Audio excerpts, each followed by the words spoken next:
Idli dosa vada idli dosa dosa. Very good. అరే ఇప్పుడు కొంతమంది సెట్ అయిపోయింది. ఇప్పటి వరకు కొంచెం ఆఫ్ సైడ్ ఎక్కువ కొంచెం సెట్ అయిపోయింది. Same thing which unit to నా వినండి. క్లాసులలో కూడా మన స్కూల్కి రాగానే క్లాసులలో కూర్చోగానే మన మైండ్ అలర్ట్గా ఉండదు. నాన్న ఇట్ హ్యాపెన్స్. టీచర్కైనా ఉండదు, మీకైనా ఉండదు. అందుకని needs little bit of time. రైటా? వినండి. అరే నా గోయింగ్ టు యాక్షన్ అన్న వినండి.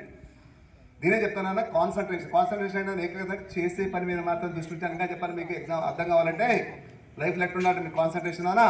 మనము సినిమాకి వెళ్తాం, లేదా మనకు బాగా ఇష్టమైన పాట వస్తుంది, లేదా బాగా ఇష్టమైన డైలాగ్ వస్తుందని ఏం చేస్తానైనా నోట్లకి ఈగలు తోలపోయింది కూడా చూసుకోకుండా ఉంటున్నాను. అదే క్రికెట్ నడుస్తుంటుంది. వరల్డ్ కప్ లాస్ట్ ఓవర్ ఉంది నాన్న, 6 బాల్ ఉన్నాయి, 12 రన్స్ కొట్టాలి. ఎవరో వచ్చి లేవని చెప్పారు.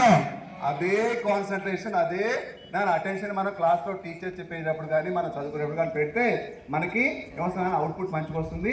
అదే చెప్తాను పిల్లలందరూ కూడా. క్వాంటిటీ చదువుకోదు, క్వాలిటీ చదువుకోవాలి చెప్తానా. ఇప్పుడు అది మోటి యాక్షన్ వింటా. రైట్.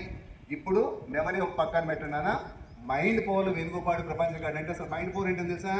మైండ్ పవర్ అంటే ఏంటన్నారు ఇక్కడ, how fast you can get it అన్న things by using our brain.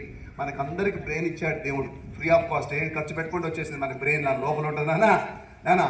ఆ ఉన్న బ్రెయిన్ని మనం అలవాటు చేసుకుని ఉపయోగించుకుంటే ఆ బ్రెయిన్తో చేసే పనులు ఎంత ఫాస్ట్గా ఎంత కరెక్ట్గా చేసే విషయాన్ని మైండ్ పవర్ స్కిల్ ప్రజెంటేషన్ చెప్తా ఉన్నాను. ఎందుకంటే బ్రెయిన్ అనేది ఫిజికల్గా ఉంటుంది అన్న, ఫిజికల్గా అవపడుతుంది.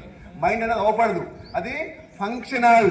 ఆ బ్రెయిన్ ఉపయోగించి మనకు ఎలాంటి అవుట్పుట్ తీసుకుంటున్నావో దాన్ని ఇక్కడ మైండ్ పవర్ అంటున్నానా. మనం ఎంత ఉపయోగించుకుంటే అంత ఫలితం వస్తూ ఉంటున్నానా. అదే నేను చేస్తున్నా, అదే మీరు చేయాలని చెప్తాను. వినండి.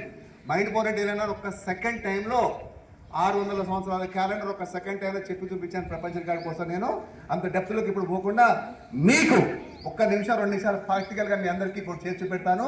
అది నాకు ఎలా సాధ్యమైంది, మీరెలా సాధ్యం చేసుకుంటూ తెలుసుకుంటారు. ఎందుకంటే మై డియర్ స్టూడెంట్స్, ఎందుకంటే saying is information, saying is information, showing is confirmation, showing is